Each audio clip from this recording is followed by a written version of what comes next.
apakah benar jurnal itu harus terindeks, jurnal itu harus bla bla bla bla bla, itu apa sih sebenarnya?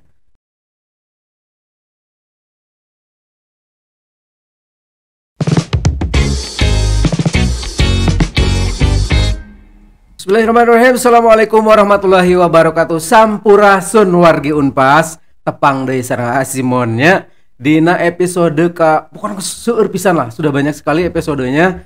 Pokoknya kita akan terus berkarya, tungguin terus ya. Dan saya tentu saja hari ini tidak sendiri, bersama sosok yang sangat luar biasa. Dia itu orang akademisi yang juga artis kali ya. Masa masih cantik aja dia ya. Padahal kalau saya lihat S1-nya 95, S2 2000, S3 berarti 6000 kalau S-nya 3 ya. Oke, wargi Unpas, bersama di depan saya sudah hadir dari Fakultas Teknik. Betul. Teknik apa, Bu? Teknik lingkungan. Teknik lingkungan. Jadi beliau expert sekali tentang lingkungan, dan kalau saya lihat karya-karyanya berhubungan sama lingkungan semuanya. Ada dengan air, ada dengan pohon, pokoknya nama green water, green pohon lah, green tree ya. Gitu ya, Bu ya. Oke, apa kabar, Bu, hari ini? Alhamdulillah rabbil alamin. Terima kasih sudah berarti sudah meriset saya ya sebelumnya ya.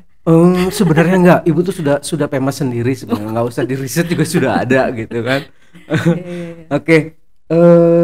Sepertinya kita itu baru ketemu ya, padahal kita sama-sama di satu institusi ya. Iya, Bapak kemana aja ya? Ibu kemana aja? Oh, ke Jepang ya. Alah, salah. Jepang tuh udah lama banget ya. Sekali. Tahun berapa kalau boleh tahu lulus dari Jepang dulu? 2004, Pak. Oh my god. Udah lama ya, harus diulang kayaknya. Harus diulang ya. Iya. Saya 2004 baru selesai S2. Enggak apa-apa. Padahal usia kita nggak jauh beda. Oh gitu, Pak? Iya. Saya belum meriset Pak Ridwan ya? Oh jangan, kaget nanti. Kalau saya udah riset, dikit-dikit lah ya. Oke, kesibukan apa nih keseharian selain ngajar dan lain sebagainya? Alhamdulillah saya itu banyak administrasi sekarang Pak Ridwan. Tapi ya alhamdulillah bisa juga membantu ya mahasiswa maupun dosen. Saya itu diberi amanah kalau di prodi itu koordinator pendidikan dan pengajaran. Koordinator pendidikan pengajaran. Ya, jadi membantu Kaprodi untuk menyelenggarakan pendidikan dan pengajaran PBM begitu. Kemudian juga kurikulum. Kurikulum juga. Ya, sekarang kan harus MPKM tuh integrasi ke dalam kurikulum. Itu di prodi lumayan, sekarang sudah harus luring ya walaupun terbatas. Kemudian di fakultas saya juga membantu sebagai sekretaris Pusat Penelitian Publikasi Ilmiah dan Kerjasama Internasional, sekretaris ya. Kemudian itu juga membantu dosen ya, terutama dalam kepakaran penelitian. Betul. Karena penelitian itu selain dari eksternal, seperti misalnya sekarang itu dari Dikbud ya. Dulu itu Ristek BRIN. Nah, kemudian sekarang bersama dengan Dikbud Ristek. Itu sekarang sedang terbuka kesempatan untuk memasukkan proposal penelitian kan. Iya, nah iya, itu juga kami memfasilitasi, memberi informasi dan lain sebagainya. Saya membantu ketua Puslit. Kemudian di universitas saya juga diberi amanah untuk menjadi ketua UPT Jurnal dan Publikasi. Itu juga membantu dosen dan luar biasa wargi Unpas ya. Jadi beliau tuh di kalau boleh saya bilang di jabatan strategis semuanya ya, strategis untuk membantu dosen-dosen yang lebih maju lagi sebagai pembantu. Nah, by the way, anyway, busway nih Bu nih ya. Tadi Ibu bilang karya tulis, karya dosen dan lain sebagainya itu sangat luar biasa, sepertinya menjadi sesuatu yang wajib ya bagi dosen atau seperti apa sih posisi karya tulis ilmiah untuk kita lah dosen-dosen, terus urgensinya apa coba dari karya ilmiah itu, Bu? Iya, kita sebagai dosen itu jelas ya ada tridharma. Tridharma itu pertama yang pengajaran, pendidikan pengajaran. Kemudian yang kedua adalah penelitian dan ini ya, pengabdian kepada masyarakat. Dan sebetulnya ada juga ini untuk kita sebagai warga Unpas itu syiar Islam ya, dan berbudaya Sunda. Nah, emang Ibu orang Sunda? Sunda Murtad. Sunda Murtad ya. Oke. Sunda itu bukan bahasa, bukan suku ya, Bu? Betul. Sunda itu jiwa, betul. Ya kan? Jadi saya kalau ke mahasiswa selalu menekankannya itu bukan Sunda bahasa ataupun apa namanya suku ya. suku, tetapi perilaku kita sebagai orang Timur. Betul, setuju Ya, sekali. agama juga, jadi walaupun ada mahasiswa yang bukan Muslim, itu yang kita tekankan adalah akhlak religius kita gitu. Bener. Jadi Setuju. yang diimplementasikan dalam kehidupan sehari-hari, gitu. Betul. Kembali ke penelitian. Ini seberapa urgensinya apa sih Bu gitu loh untuk dosen-dosen ini? Jadi karena kita ada 3 dharma utama dosen itu, dan dharma kedua adalah penelitian. Ya, jadi kita harus mengembangkan diri juga untuk bisa memperkaya pengajaran kita melalui penelitian. Betul. Nah, kemudian juga ini nyambung juga dengan pengabdian ya. Jadi hasil penelitian kita itu akan baik apabila bisa diimplementasikan di masyarakat. Jadi sebetulnya penelitian yang ada di tengah-tengah itu bisa ke pendidikan, bisa ke pengabdian ya. Nah, tadi hubungannya, jadi benefitnya 2 ya, ke dalam juga, keluar juga ya, internal dan eksternal ya. Nah, sekarang kalau kita lihat penelitian dihubungkan dengan karya tulis atau karya ilmiah ya. Jadi penelitian itu kan sebetulnya seringkali kita melakukannya di dalam ya, maksudnya di dalam, betul. Entah itu di laboratorium untuk kita mengetahui sesuatu yang belum diketahui gitu ya, itu namanya juga meneliti kan. Meneliti kan ingin mendapatkan sesuatu yang tadinya tidak kita ketahui. Betul. Nah, jika kita sudah mengetahuinya, kita sudah mendapatkan apa yang kita teliti, kita wajib sebetulnya ya menyampaikannya ke khalayak. Betul. Bisa tadi ke masyarakat, bisa ke mahasiswa, tapi juga bisa ke peer gitu ya, ke sejawat. Nah, sejawat ini maksudnya orang-orang atau peneliti atau akademisi yang memang tertarik dan ahli dengan bidang yang kita kuasai atau kita memang ahlinya di situ. Core-nya ada di situ ya, Bu ya. Jadi kita disebutnya itu mendiseminasikan ya. Mendiseminasi karya mempublikasikan kita lah ya. Mempublikasikan ya. Kita bahasa biasa yang kita pakai itu mempublikasikan. Bisa sebetulnya macam-macam ya, bisa dengan karya tulis di jurnal, di seminar ya, conference, atau bahkan dalam bentuk paten. Yang nanti paten itu bisa dipakai kalau misalnya memang bernilai komersil, bisa dipakai untuk industri atau perusahaan atau apapun gitu ya, UMKM gitu yang memang bergerak di bidang itu. Ya, misalnya penelitian Ibu tentang air itu ya. Itu juga mungkin bisa dikembangkan di masyarakat ya. Yang kontrol kebersihan air itu atau apa tuh? Jadi kalau kita bicara tentang penelitian itu ada yang disebut dengan roadmap ya. Roadmap itu peta jalan. Peta jalan penelitian. Nah, peta jalan penelitian itu seringkali diawali dengan penelitian dasar. Dasar ini ingin mengetahui betul-betul yang dasar-dasar ya, belum mau diterapkan gitu. Belum ya. Jadi dasar-dasar, misalnya kalau saya pernah saya salah satu peta jalan yang saya miliki yaitu membuat software. Aplikasi kalau zaman sekarang ngomongnya aplikasi ya. Kalau dulu software masuk ke laptop ya.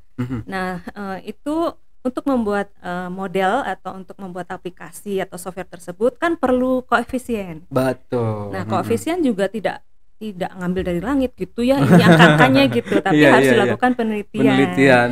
Nah, itu yang pernah saya lakukan di awal-awal ya. Sekarang sebetulnya kembali lagi ke awal. Jadi untuk memperkaya, untuk mempertajam itu kita harus kembali ke dasar. Nanti setelah itu kita masukkan, jadi koefisien tersebut dimasukkan ke dalam model yang kita miliki, kemudian di-develop modelnya, bukan modelnya, aplikasi atau softwarenya itu ya. Nah, setelah itu kan jadi barang tuh.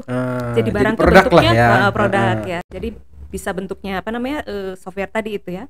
Yang kemudian bisa dimanfaatkan, atau bahkan mungkin kalau ada yang tertarik untuk komersialkan, itu bisa dibuat dalam suatu software berbayar ya. Nah, sekarang kan banyak juga tuh software berbayar, sehingga nanti yang beli itu bisa saja konsultan.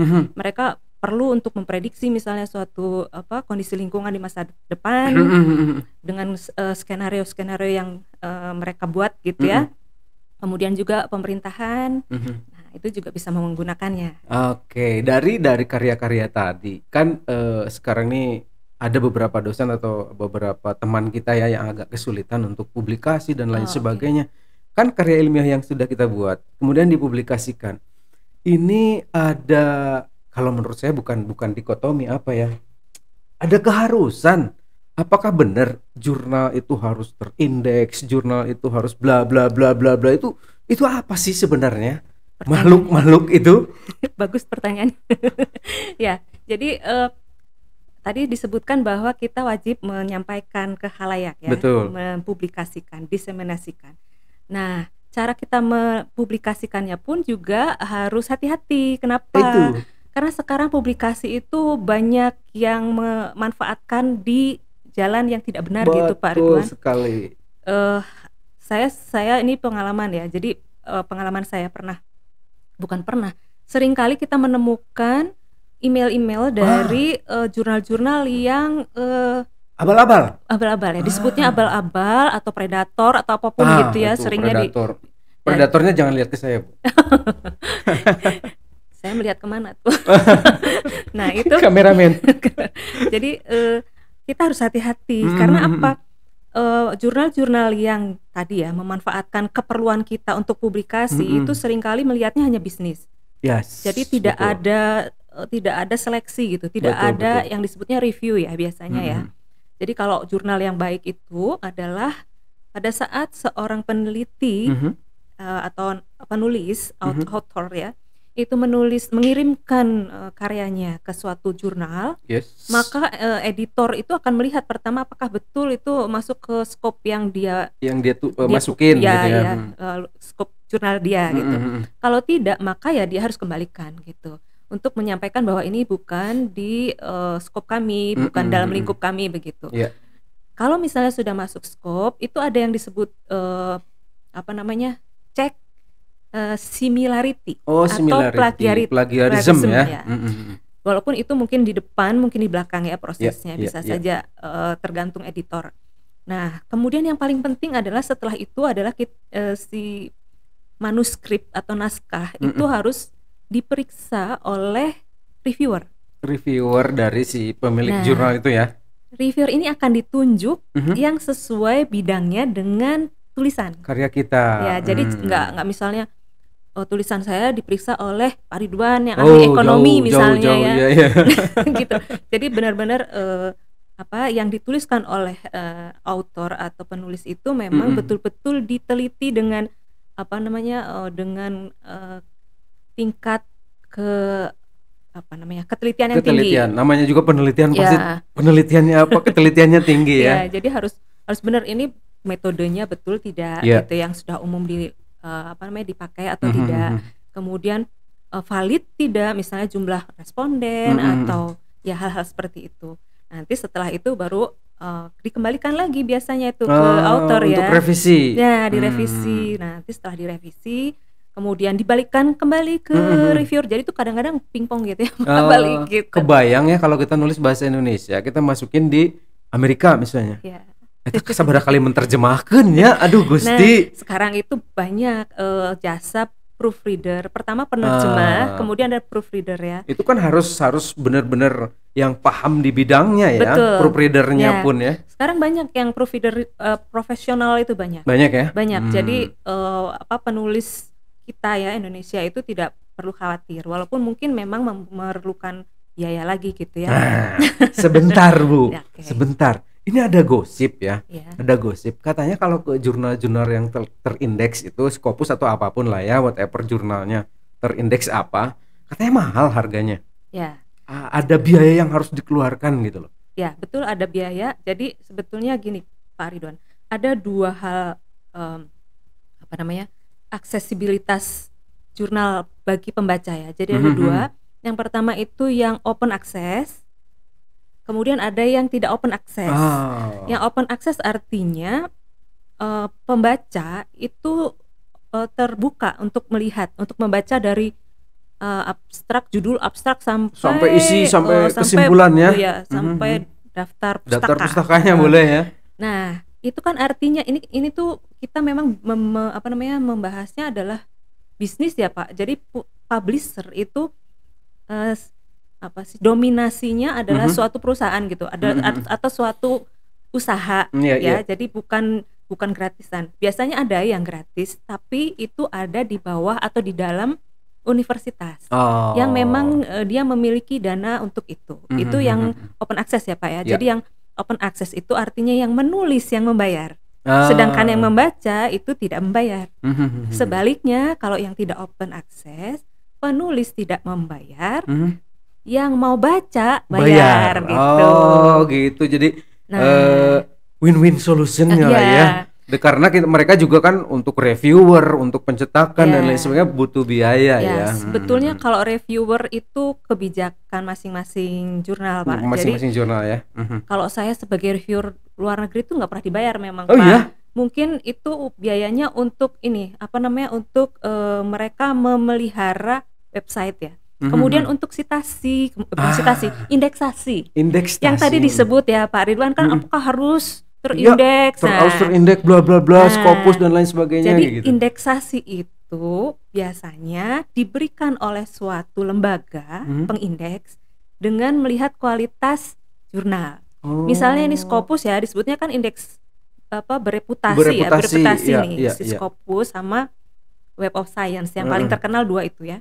Nah, Scopus itu akan memberikan indeksasi, artinya si Scopus akan memasukkan data jurnal tersebut ke dalam website dia atau ke indeksasi dia kalau dia melihat bahwa jurnal tersebut diselenggarakan atau dikelola dengan baik dan benar dengan syarat-syarat tertentu yang tadi ya salah satunya adalah ada review yang memang berjalan dengan sebenarnya begitu. Memang seringkali kita melihat sekarang masih terindeks Scopus, besok tidak. Itu kejadian-kejadian itu kenapa sih Bu bisa terjadi seperti itu? Jadi Scopus itu kalau saya lihat ya, mereka selalu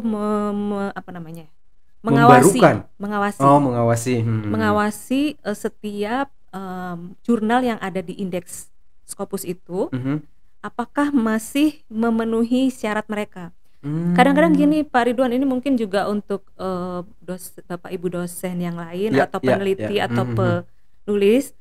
Jadi apabila kita melihat suatu jurnal yang tiba-tiba satu terbitan itu banyak gitu ya, nah itu sudah harus hati-hati.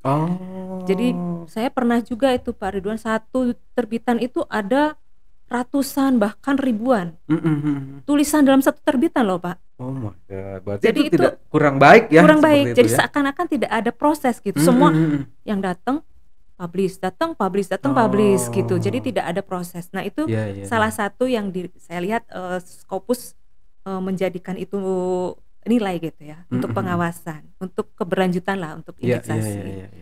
Itu. Jadi sebenarnya wargi Unpas kita menulis itu tidak sembarangan. Artinya ada penghargaan dari luar itu dalam bentuk tadi assessment ya, persyaratannya harus begini begini. Itu sebenarnya penghargaan bagi kita ya Bu. Betul. Ya. Sebab kalau kita nulis begitu saja terus terbit, terus dibaca orang dan isinya mempermalukan diri kita sendiri, kan reputasi kita, reputasi lembaga kita akan hancur ya.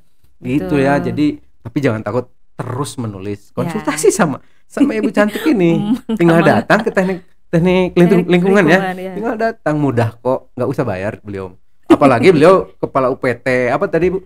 UPT Jurnal. UPT Jurnal di Unpas. Jadi apa sih yang enggak buat kalian Bapak Ibu dosen, teman-teman semuanya terus berkarya ya, jangan kendor karena menulis itu kewajiban buat kita ya, selain mengajar dan PPM tadi ya. Oke. Kalau kita ngomong-ngomong tentang menulis jurnal lagi nih. Yang bagaimana jurnal yang baik, bagaimana jurnal yang benar dan baik, beda ya Bu. Yang baik, yang benar dan berkualitas di mata seorang Ibu Yonik yang cantik ya pemirsa. Silakan Bu. Bapak nomor sepatu berapa? Sengaja biar nanti pulang dari sini dapat sepatu baru. Ya. Ini saya ngikutin teman saya selalu begitu, kalau misalnya dipuji bila tanya nomor sepatu. Jadi sebetulnya bukan menurut saya ya Pak ya, baik benar berkualitas itu, tapi memang itu yang digunakan oleh jurnal-jurnal yang ada di Indonesia maupun di luar negeri ya, untuk bisa memilih jurnal atau bukan jurnal, memilih manuskrip ya, naskah yang baik, yang bagus dan benar. Baik benar dan berkualitas. Baik, benar dan berkualitas. Ya. Nah, sebetulnya kuncinya ada banyak ya kunci. Pertama itu kita tidak mengada-ngada. Jadi bukan fabrikasi sebutannya itu. Fabrikasi itu kan apa sih? Sakarepmu gitu ya, jadi ngambil dari langit tadi ya itu. Nah, itu jangan sampai seperti itu. Kita melakukan penelitian, jadi jelas apa sih yang akan kita ingin tahu. Apa yang sudah ada. Jadi disebutnya itu what's known, apa yang sudah diketahui, apa yang belum diketahui dan itu akan kita cari tahu gitu. Jadi itu disebutnya gap analysis ya. Gap analysis. Nah, kalau sudah ada gap analysis, kemudian kita lebih menekankan bahwa yang belum diketahui itu adalah hal yang memang perlu diketahui, fokusnya urgent ya. Nah, urgent, maka itu adalah satu poin yang baik bagi penulis untuk nanti bisa diambil gitu atau diterima sebagai manuskrip yang akan dipublikasi. Itu. Yang kedua adalah dukungan dari literatur. Itu yang kebanyakan bolak-balik tuh di salah satunya juga di situ ya. Jadi harus dukungan literatur. Harus ada ya, tadi sebetulnya udah ada ya, what's known itu tuh dukungan literaturnya harus bagus dan aktual. Sumber primer. Dikat dulu. Bener nggak sih ada omongan seperti ini? Kalau kita mau masuk jurnal itu, kita harus banyak mencitasi tulisan-tulisan yang ada di jurnal itu. Benar nggak sih, Bu? Itu ada benarnya ya. Jadi tapi kalau jurnal yang sudah bagus gitu ya, mereka jarang meminta itu. Jadi ini biasanya jurnal yang mungkin masih Q4 gitu ya, mau naik ke Q3 gitu kan, kuartil Q itu akan naik apabila citasinya itu naik gitu. Ya, jadi kalau sudah di atas tuh ya udah mereka nggak minta gitu, nggak minta kita mau citasi gitu. Nah, itu juga citasi itu penting ya. Jadi kita mengambil citasi dari jurnal-jurnal yang bagus, yang aktual terutama ya.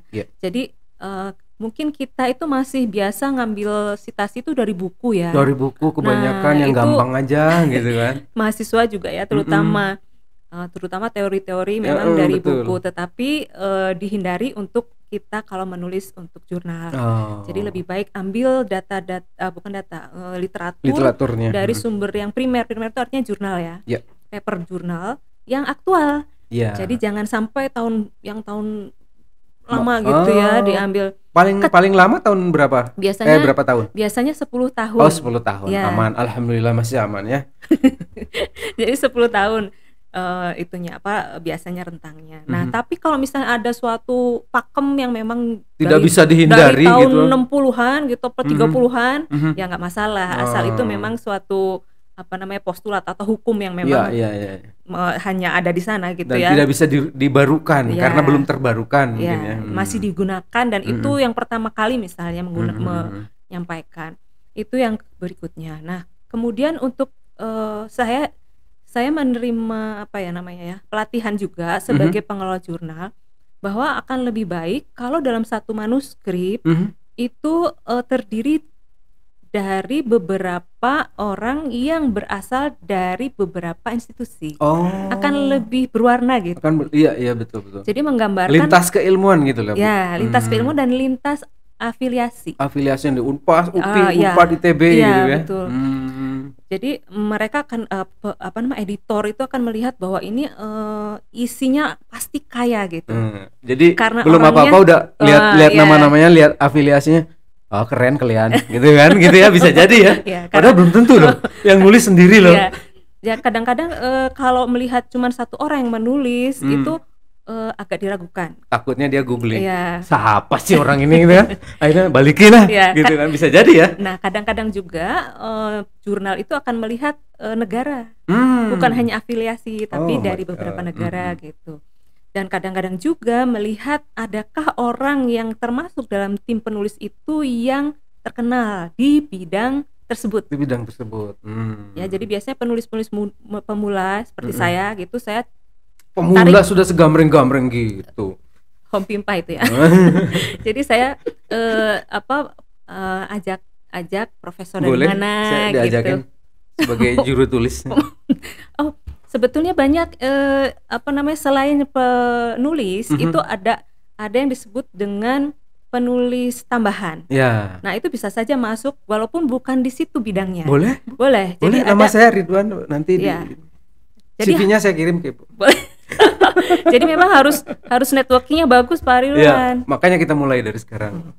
Oke. Tapi dari sekian persyaratan kita menulis sudah bagus, sudah sesuai dengan aturan menulis lah, ada ART-nya menulis gitu kan. Kemudian similarity-nya juga lolos gitu misalnya. Tapi masih kesulitan untuk masuk ke salah satu jurnal terindeks tadi misalnya.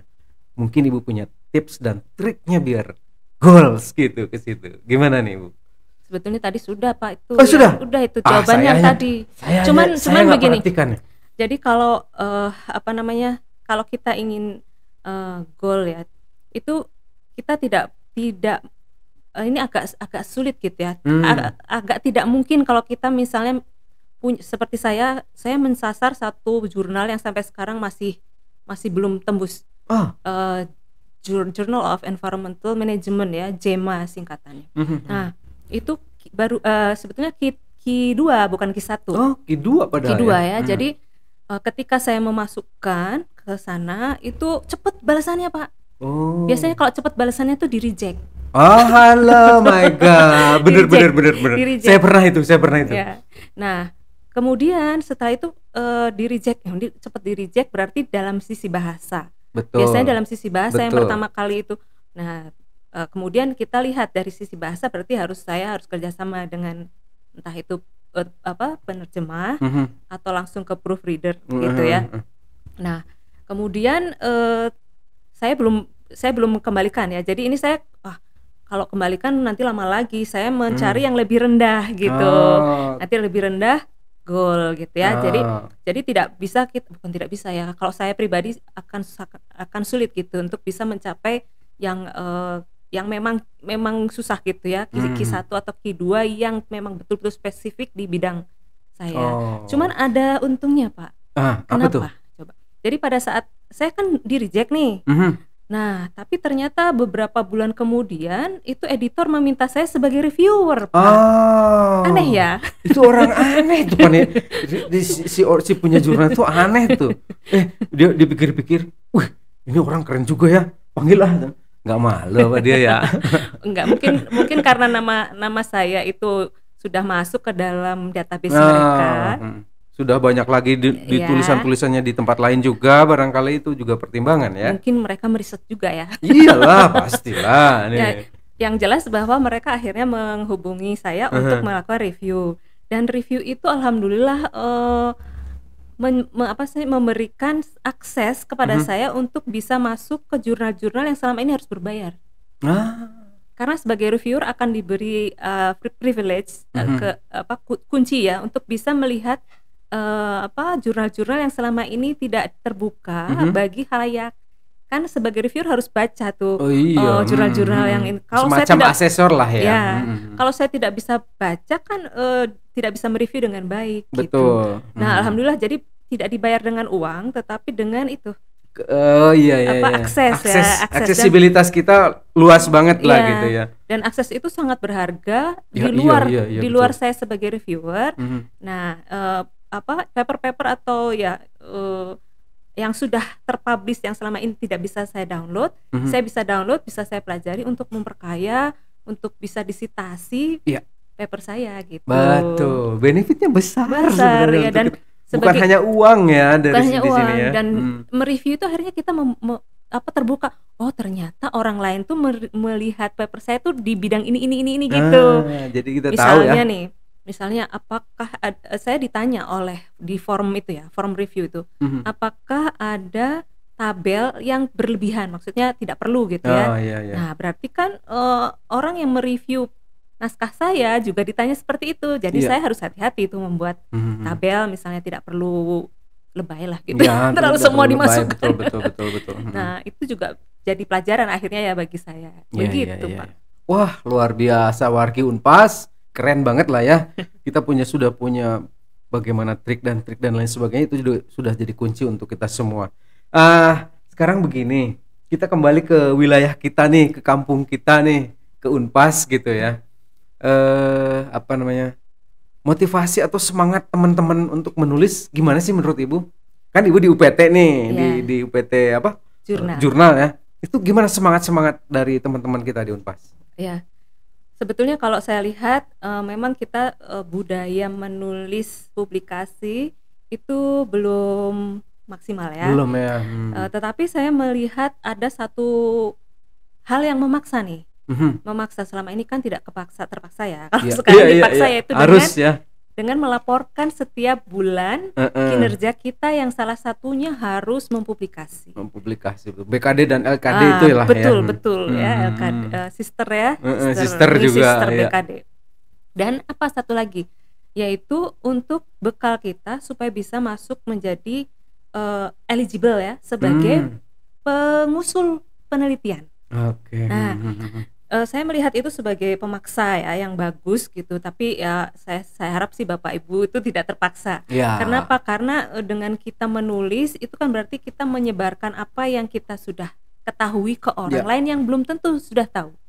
Dan itu adalah suatu hal yang bagus ya, yang baik, dan insya Allah mendapat pahala dari Allah Subhanahu wa taala gitu. Ya, mungkin itu aja yang ininya ya. Ya, betul. Dan di samping tadi yang disampaikan oleh Ibu juga memang kewajiban kita semua teman-teman dosen nulis. Kalau nggak nulis mau ngapain coba kita di rumah? Ya, gitu. Selain baca-baca, masa kita masak gitu. Cowok-cowok masak, Bo, gitu kan nggak mungkin.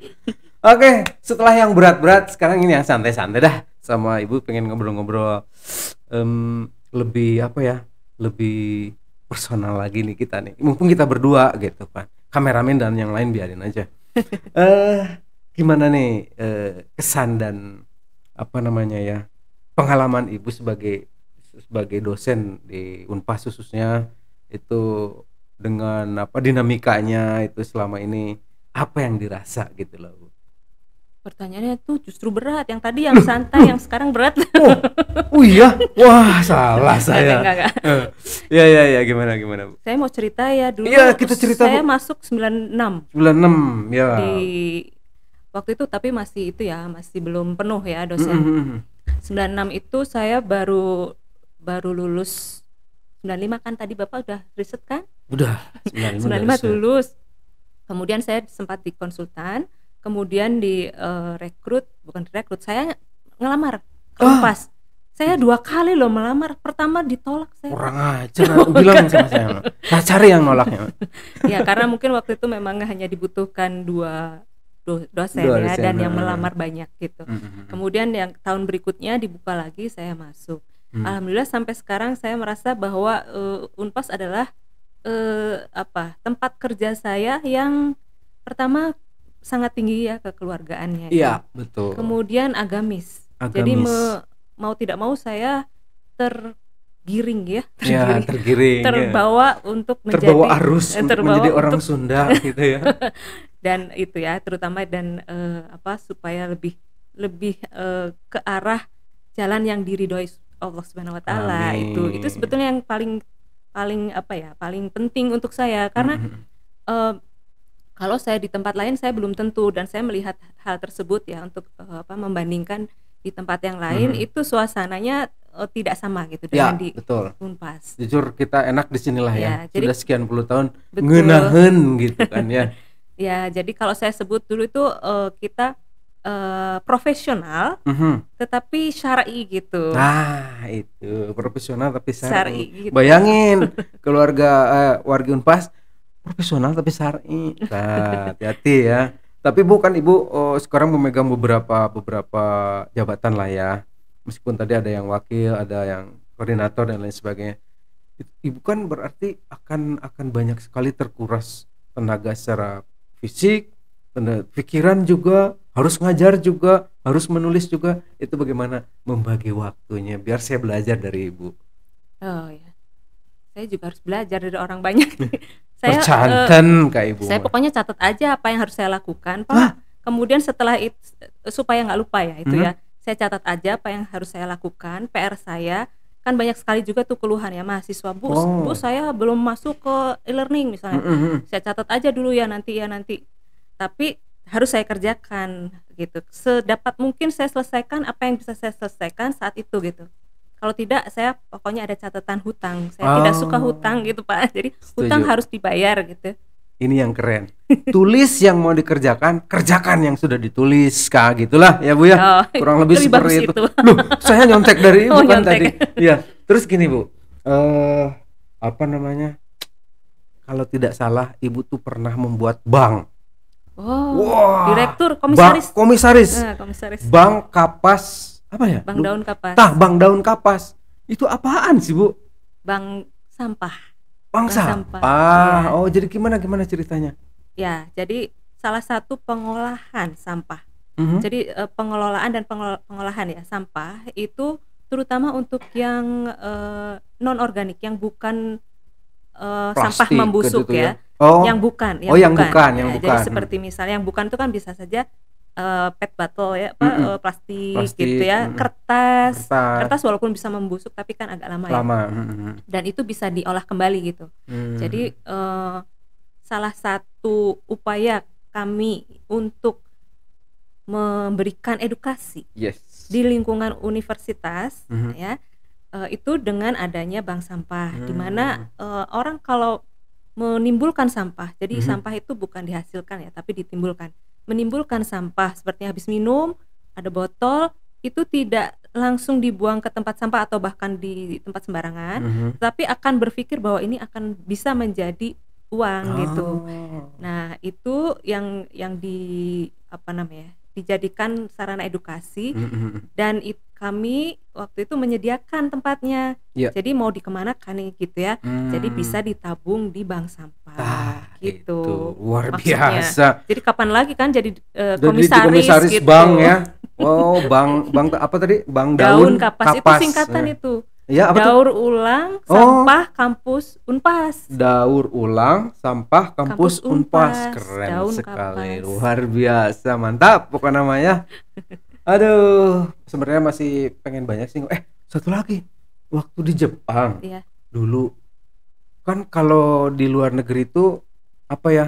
Mindset kita cek bahasa Sunda mah dahar acan gitu kan, takut haram, takut apa dan lain sebagainya. Gimana sih ceritanya waktu S3 di Jepang tuh ada cerita unik nggak yang bisa disampaikan untuk warga Unpas? Siapa tahu ada yang pengen ke Jepang juga. Tentang makanan. Apapun tentang perilaku masyarakat di sana, pokoknya pengalaman Ibu deh. Siapa tahu besok saya ke Jepang jadi TKW. TKW ya, bukan TKI, TKW. Waria bro. Gitu. Ya kalau yang saya selalu ingat itu ini kan kalau conference gitu ya, kan mau sholat nih duhur gitu ya, saya pernah bilang ke panitianya, excuse me, I want to pray gitu. Terus dia bilang gini, dia kaget dulu, terus gitu dia bilang gini, okay, which computer do you want to use? Ngerti nggak maksudnya? Pakai komputer ngadoa teh gitu. Jadi disangkanya saya mau play. Play. Oh my god. Jadi memang R dan L di sana itu kok ketuker-tuker ya. Itu kan yang saya terus sampai sekarang inget terus gitu ya. Itu tapi itu hanya satu kali. Nah, kalau yang lain ya, kalau tentang makan, alhamdulillah sebetulnya komunitas orang Indonesia di Jepang udah banyak ya. Terutama aman, terutama di kota-kota yang pendidikan ya, kota-kota yang ada universitas besar, itu biasanya ada orang Indonesia komunitasnya ya. Dan bukan hanya orang Indonesia tapi juga komunitas Muslim. Alhamdulillah. Ya, jadi ada masjid atau ruangan yang disewa untuk Jumatan. Nah, biasanya di sana itu ada stok daging halal gitu ya. Pokoknya barang-barang halal dan kita bisa masak sendiri gampang kan gitu. Jadi relatif mudah lah, walaupun kalau kita main jalan-jalan nggak bawa makanan ya kita belinya buah aja atau pisang ya, paling aman tuh pisang, beli pisang gitu kan, kenyang gitu. Itu Oke. Kan berarti di S3-nya juga tentang lingkungan ya, disertasi dan lain sebagainya gitu kan.